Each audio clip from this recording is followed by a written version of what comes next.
What kind of person actually tries to sue a 5-year-old kid in court? I was only 5 when this all happened, and I honestly thought being sued was like getting a really fancy birthday invitation. My cousin Emily was 8, and she was way smarter than me. When she suggested opening a lemonade stand to save up for a puppy, I was all in. Mom helped us make the lemonade in this big plastic jug that had a crack on the side and leaked if you filled it too much. Emily even made an amazing sign out of cardstock that said, "Cold lemonade, $1, help us buy a puppy." She drew little dogs around the edges and used glitter glue which stuck to our fingers for 3 days. We set up our folding table at the end of our dead-end street, right where people could see us from the main road. Our neighbor, Mrs. Johnson, bought the very first cup and even gave us an extra $1 because she said we had entrepreneurial spirit. I didn't know what that meant, but it sounded important. Business was going great. Kids from school came by on their bikes and hung out while drinking lemonade. Some parents stopped just to chat with my mom. Mr. Carter, who lived a few houses down, came every day after work and always paid with exact change from a little wallet. But then things got weird. 2 blocks away lived this guy, Mr. Thompson. Retired lawyer, super tidy garden, the type of person who probably irons his pajamas. Our customers started parking near his house because our street was getting crowded, and a few people even walked across his lawn.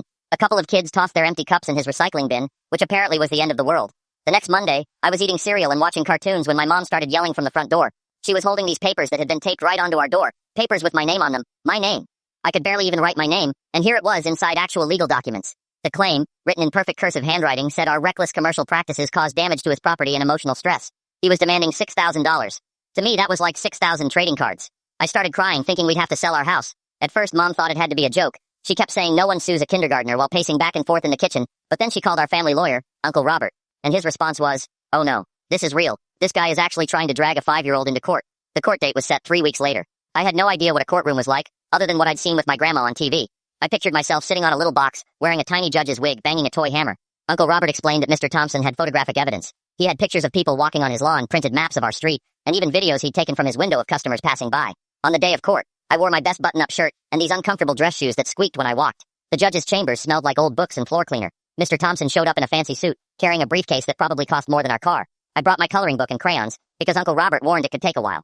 While the adults argued, I sat quietly coloring dinosaurs, trying really hard to stay inside the lines like Mom always told me. Meanwhile, Mr. Thompson stood up and started ranting about unauthorized beverage operations and increased pedestrian traffic patterns. He even had charts about our lemonade stand. The judge kept glancing between me, innocently coloring a triceratops, and this grown man with his poster boards. But Uncle Robert had come prepared. He showed the judge posts from our neighborhood Facebook group where everyone said how cute our stand was.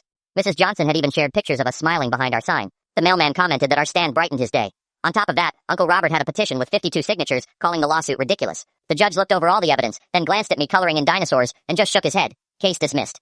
Just like that.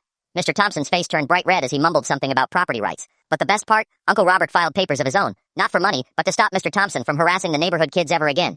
Total superhero moment. In the end, we moved our lemonade stand to the school parking lot, and the PTA loved it. We made enough money to finally buy a puppy, a golden retriever we named Justice, because Uncle Robert thought it was hilarious.